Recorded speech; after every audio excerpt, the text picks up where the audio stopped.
Baba bana da anne sanki baba. Bana da. Hasta no.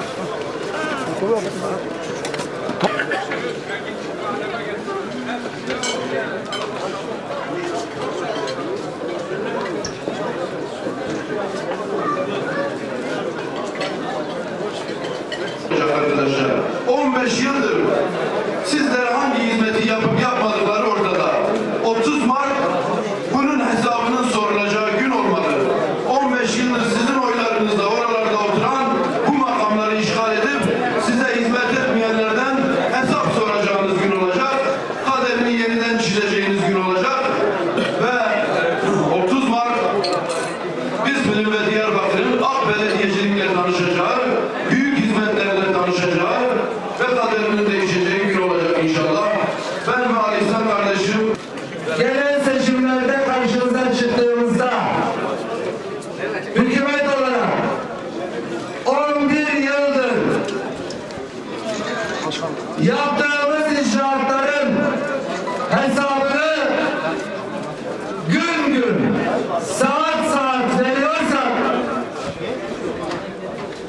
belediye seçimlerinde de sandığa giderken